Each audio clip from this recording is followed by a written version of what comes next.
मेरे हाथ में 2 इलेक्टोरल बॉन्ड्स हैं, यानी चुनावी चंदे वाले बॉन्ड्स हैं। इसे स्टेट बैंक ऑफ इंडिया ने जारी किया है। मैंने 1,000 रुपए देकर ये 2 बॉन्ड्स खरीदे। किसी भी दूसरी पॉलिटिकल पार्टी को चंदा देने वाले की तरह मैंने भी ये सोचा कि मैं अपने पसंदीदा पार्टी को इसके जरिए चंदा दूंगी। मुझे भरोसा था कि इस डोनेशन के बारे में मेरे अलावा किसी और को पता नहीं होगा, लेकिन मैंने गलत सोचा। कारण ये, इस इलेक्टोरल बॉन्ड के टॉप राइट कॉर्नर में क्या आपको कुछ दिख रहा है? नहीं दिख रहा होगा, लेकिन यहाँ एक छुपा हुआ यूनिक अल्फान्यूमेरिक सीरियल नंबर है। सिर्फ इसी बॉन्ड पर नहीं, बल्कि जारी किए गए हर इलेक्टोरल बॉन्ड पर ये नंबर है। इस नंबर के जरिए डोनर को ट्रैक किया जा सकता है। ऐसे में SBI, फाइनेंस मिनिस्ट्री और कोई भी दूसरा आदमी जिसे इस नंबर के बारे में जानकारी होगी, वो ये पता कर सकता है कि मैंने किस पॉलिटिकल पार्टी को डोनेशन किया है। मुद्दे की बात यह है कि फाइनेंस मिनिस्टर अरुण जेटली ने खुद इस बात का भरोसा दिलाया था कि इलेक्टोरल बॉन्ड के जरिए किसी पार्टी को दिए गए चंदे की जानकारी सिर्फ डोनर को होगी। इसमें ट्रांसपेरेंसी इतनी आएगी कि जो व्यक्ति डोनेशन देता है उसकी बैलेंस शीट में यह रिफ्लेक्ट होगा कि उसने इलेक्टोरल बॉन्ड्स खरीदे हैं। स्वाभाविक है किसी न किसी राजनीतिक दल को दिए होंगे, किसको दिए होंगे इसकी जानकारी नहीं होगी।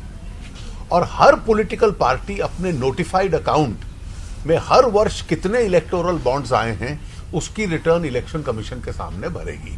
सॉरी मिस्टर जेटली, आपका ये दावा कि मैं किस पॉलिटिकल पार्टी को डोनेट कर रही हूँ इस बारे में किसी को जानकारी नहीं होगी, ये गलत है। पॉलिटिकल पार्टी को इलेक्टोरल बॉन्ड के जरिए दिए जाने वाला चंदा सीक्रेट सर्विलेंस में है। अब हम आपको ये बताते हैं कि हमने इस बारे में इन्वेस्टिगेशन किस तरह से की। 5 और 9 अप्रैल को 1,000 के 2 इलेक्टोरल बॉन्ड हमने खरीदे। इसके बाद ये जानने के लिए कि इसके अंदर किसी भी तरह की कोई छिपी हुई फीचर है कि नहीं या कोई नंबर है कि नहीं, इसके लिए हमने इसे फोरेंसिक टेस्ट के लिए दिया। लैब टेस्ट की रिपोर्ट में हमें ये पता चला कि दोनों ही इलेक्टोरल बॉन्ड में एक यूनिक अल्फान्यूमेरिक नंबर है। एक बॉन्ड का अलग है और दूसरे बॉन्ड का अलग है। 5 अप्रैल को जारी किए गए इलेक्टोरल बॉन्ड में छिपा हुआ यूनिक नंबर है OT 015101, जबकि 9 अप्रैल को जारी किए गए बॉन्ड का यूनिक नंबर है OT 015102।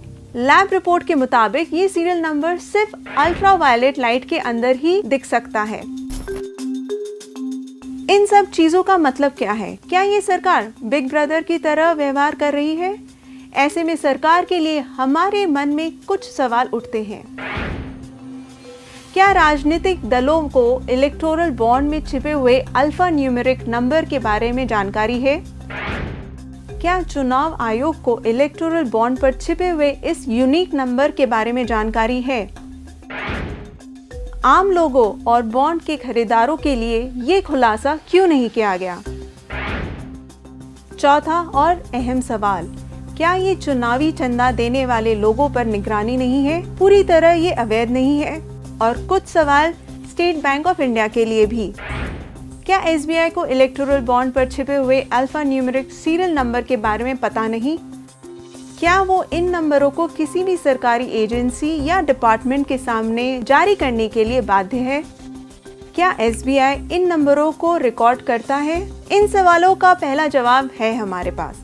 SBI के स्पोक्सपर्सन ने बताया कि स्टेट बैंक के अनुरोध पर बॉन्ड में सिक्योरिटी फीचर डाले गए हैं। बॉन्ड जारी करने और भुनाने की प्रक्रिया इस तरह की है कि स्टेट बैंक के पास ना तो डोनर और ना ही राजनीतिक पार्टी का रिकॉर्ड होगा। हालांकि पहले स्टेट बैंक के वरिष्ठ अधिकारी ने हमें बताया कि हाँ, इलेक्टोरल बॉन्ड में एक छिपा हुआ नंबर है, लेकिन उनका मानना है कि ये सुरक्षा कारणों की वजह से है, न कि पॉलिटिकल डोनेशन को ट्रैक करने के लिए है। लेकिन इस केस में भी यूनिक हिडन नंबर की जरूरत क्या है? एक कॉमन छिपा हुआ वाटरमार्क भी इसके लिए काफी था। द क्विंट ये आशा करता है कि सरकार जल्द ही इलेक्टोरल बॉन्ड में छिपे हुए नंबरों का माजरा समझाएगी।